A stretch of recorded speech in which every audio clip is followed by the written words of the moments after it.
네, 안녕하십니까. 자바스크립트 이벤트 루프에 대해서 테크톡 주제를 맡게 된 모던 에자일의 이수영입니다. 오늘 발표의 키워드부터 한번 살펴보겠습니다. 자바스크립트 엔진의 구조를 한번 볼 거고요. 동기적 실행과 비동기적 실행을 살펴볼 겁니다. 그리고 브라우저의 구조를 알아보고 이벤트 루프가 무엇인지에 대해서 설명드리고 발표를 마치겠습니다. 우선 자바스크립트 엔진의 구조인데요. 자바스크립트 엔진은 이처럼 메모리 힙과 풀스택으로 이루어져 있습니다. 메모리 힙은 메모리 할당이 일어나는 부분이고요. 변수, 함수 등이 저장되는 일종의 창고와 같은 역할이라고 생각하시면 됩니다. 그리고 콜스택은 함수가 호출되는 순서대로 쌓이는 스택. 앞에서 한결 형님이 발표해 주셨던 내용이랑 똑같고요. 이 다음에 콜스택에 대해서 조금 더 부연 설명을 하자면 콜스택은 함수가 호출되는 순서대로 쌓이게 되고 함수 실행 시 호출 스택에 해당 함수를 집어넣게 됩니다. 그리고 last in, first out 형태의 데이터 구조를 가지고 있어서 나중에 들어갈수록 먼저 나오게 됩니다. 그리고 자바스크립트는 싱글 스레드 프로그래밍 언어이므로 콜스택이 한 개를 사용하고 있다고 합니다. 이 말을 조금 더 이해를 위해서 콜스택이 한 개라는 말은 한 번에 하나의 작업만 수행한다는 뜻입니다. 저희가 간단한 코드로 이 코드를 동기적으로 실행했을 때 동기적으로 실행하는 게 어떤 의미인지 한번 살펴보도록 할게요.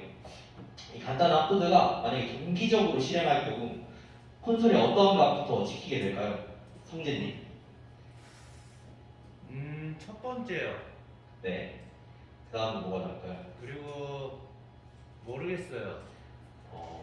설명을 드릴게요. 네. 일단 첫 번째가 먼저 동기적으로 실행할 경우 위에가 끝나면 이제 밑에가 실행되는 거거든요. 그래서 첫 번째가 출력이 되고 이 setTimeout이 잠깐 설명드리자면 여기 함수를 넣어줄 수 있고 이 뒤에 딜레이를 넣어줄 수 있거든요. 네. 이 딜레이는 미리세크의 단위로 5000 미리세크니까 5초가 되겠죠.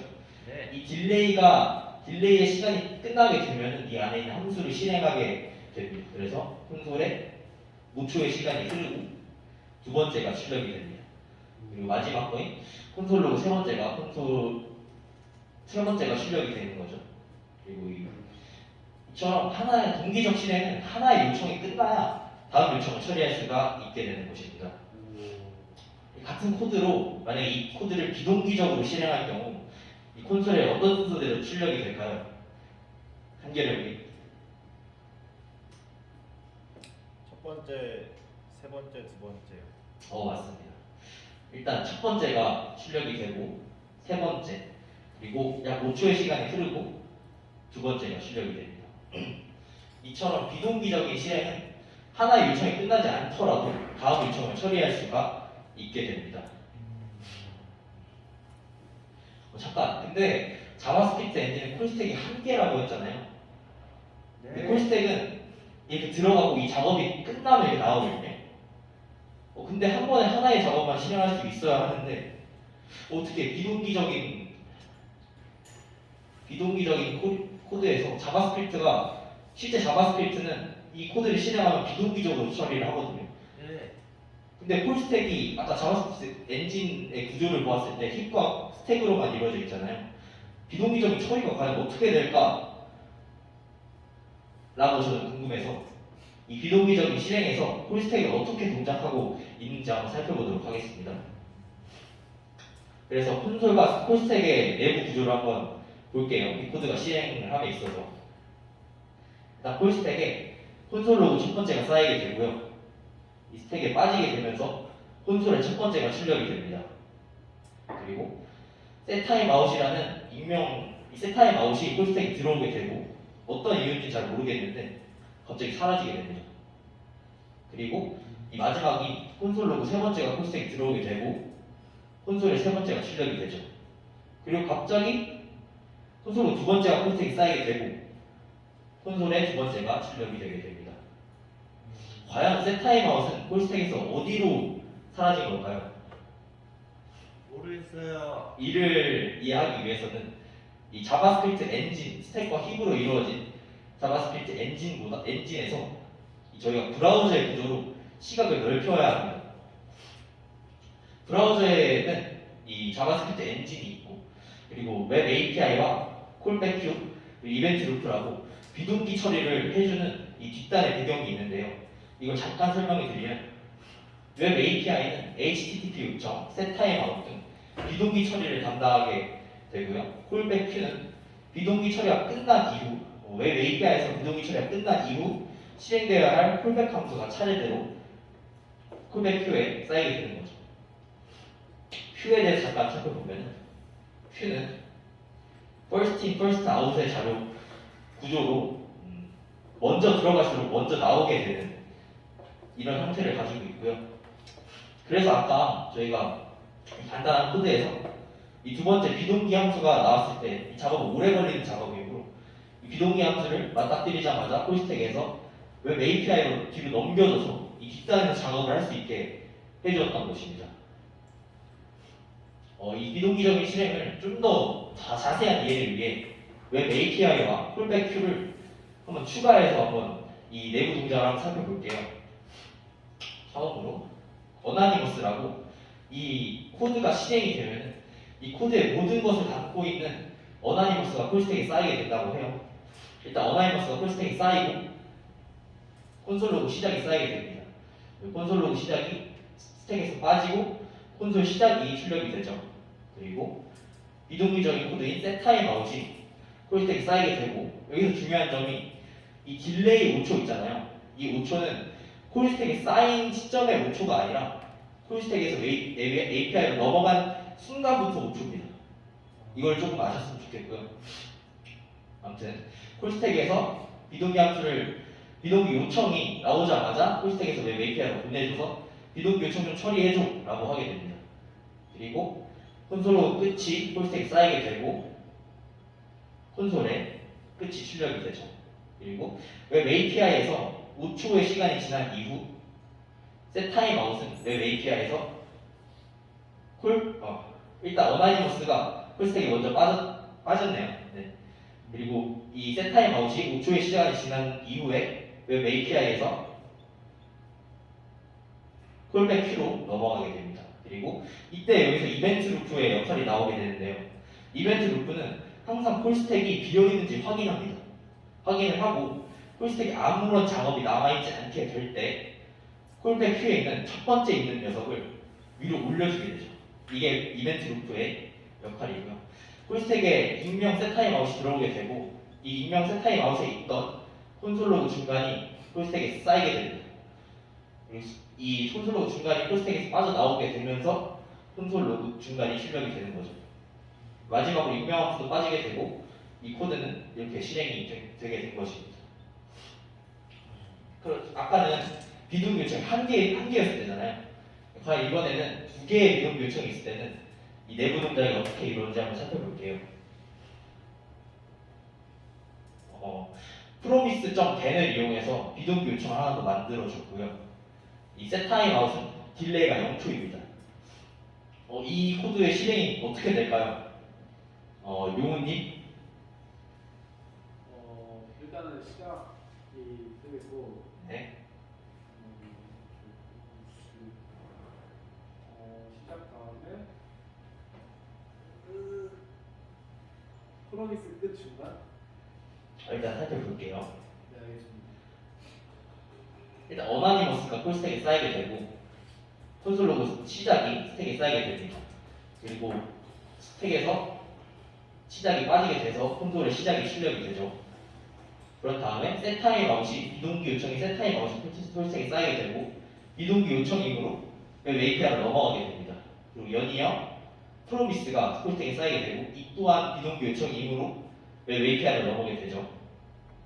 그리고 콘솔 로그 끝이 콜스택에 쌓이게 되고 여기서 저는 이 끝이 먼저 출력이 될 수도 있고 웹 API에 있는 이 두 개의 비동기 요청들이 콜백 큐에 먼저 나올 수도 있거든요. 웹 API에서 벗어나서. 근데 웹 API에 있는 이 비동기 요청들이 작업을 끝내고 콜백 큐로 넘어왔다고 가정을 할게요. 그리고 이 den이 먼저 나올 수도 있어요. 근데 저는 타임아웃이 먼저 나왔다고 가정하겠습니다. 타임아웃이 0초를 끝내자마자 바로 콜백 큐로 들어오게 돼요. 그런 다음에 den도 넘어오게 되죠. 이 다음에 풀스택에 있던 콘솔로그 끝이 풀스택을 빠져나오게 됨으로써 콘솔로그 끝이 출력이 됩니다. 그리고 어나니머스도 풀스택에 빠지게 되고요.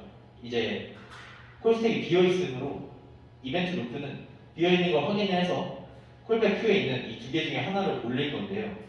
여기서 퀴즈입니다. 과연 여기서 무엇이 콜스택에 먼저 들어갈까요? 참고로 큐의 자료 구조는 선입 선출이었습니다. 뭐가 먼저 들어갈까요, 승범님?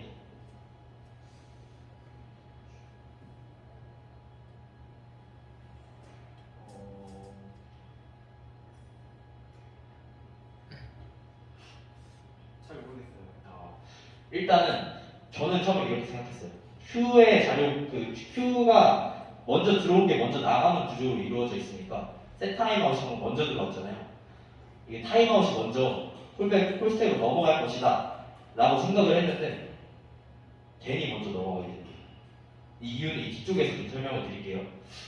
아무튼 댄이 먼저 넘어가게 되고 댄에 있던 이 콘솔로그 안에 있는 함수 프로미스를 콜스택에 쌓게 되고 이 프로미스가 콜스택에 빠져나옴으로써 콘솔에 프로미스를 출력하게 됩니다. 그리고 익명 댄이 콜스택에 빠지게 되고 또 한 번 이제 콜스택이 비어있으므로 이벤트 루프는 이를 주시하고 있던 이벤트 루프는 콜스택이 비어있음을 확인하고 콜백 큐에 있는 익명 타임아웃을 올려주게 되죠. 그리고 익명 타임아웃이 콘솔로그 중간에 스택이 쌓게 되고 중간에 빠져나오게 되면서 콘솔의 중간에 출력이 되고 콜스택에 있던 익명 타임아웃도 콜스택을 빠져나오게 되고 이 코드의 실행이 끝나게 된 것입니다. 익명 댄이 익명 타임아웃보다 먼저 들어간 이유는 무엇일까요? 모르겠어요. 네, 설명드릴게요. 사실 콜백 큐는 두 가지의 큐로 구성이 되어 있다고 합니다. 마이크로 테스트 큐와 매크로 테스트 큐로 말이죠. 이 마이크로 테스트 큐는 프로미스와 함께 쓰이는 댄, 캐치, 파이널리어 같은 핸들러, 그리고 어싱크 어웨이와 같은 녀석들이 마이크로 테스트 큐에 쌓인다고 해요. 그리고 매크로 테스트 큐는 셋 타임 아웃이나 셋 이미디에이트 같은 애들이 매크로 테스트 큐에 쌓이게 된다고 해요. 일단 무슨 마이크로 테스트 큐가 매크로 테스트 큐보다 먼저 올라가게 됐던 이유는 이 이벤트 루프가 우선순위를 가지고 있어서인데요.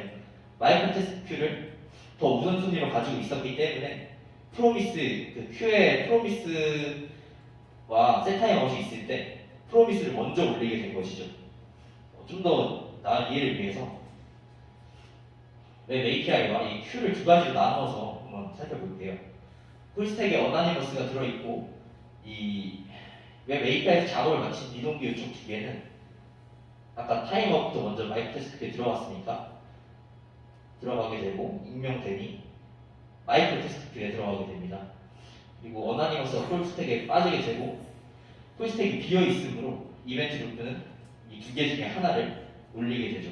근데 이때 이벤트 루프가 마이크로 테스트 큐와 매크로 테스트 큐 두 개를 확인을 한 다음에 마이크로 테스트 큐가 우선순위가 높게 되므로 익명 댄을 먼저 올리게 된 것입니다. 그래서 아까 익명 댄이 더 풀스택에 먼저 올라간 것이죠. 이거를 영상 한번 볼게요. 네. 좋은 예가 있어가지고 이런 식으로 마이크로 테스트 큐에 있는 작업들이 먼저 수행이 된 다음에 매크로 테스트 큐에 있는 작업을 풀스택에 올려주게 됩니다. 한 번 더 볼게요. 네. 이런 식으로 말이죠. 마지막으로 정리를 한번 하자면 자바스크립트가 싱글 스레드 기반의 언어라는 말은 자바스크립트 엔진이 단위 호출 스택을 사용한다는 관점에서만 사실이고 실제 자바스크립트가 구동되는 환경인 브라우저에서는 주로 여러 개의 스레드, 근데 스레드는 웹 API를 얘기하겠죠. 이런 구동 환경이 단위 호출 스택을 사용하는 자바스크립트 엔진과 상호 연동을 하기 위해 사용하는 장치가 바로 이벤트 루프라는 것입니다. 네, 저희 발표는 여기까지고요.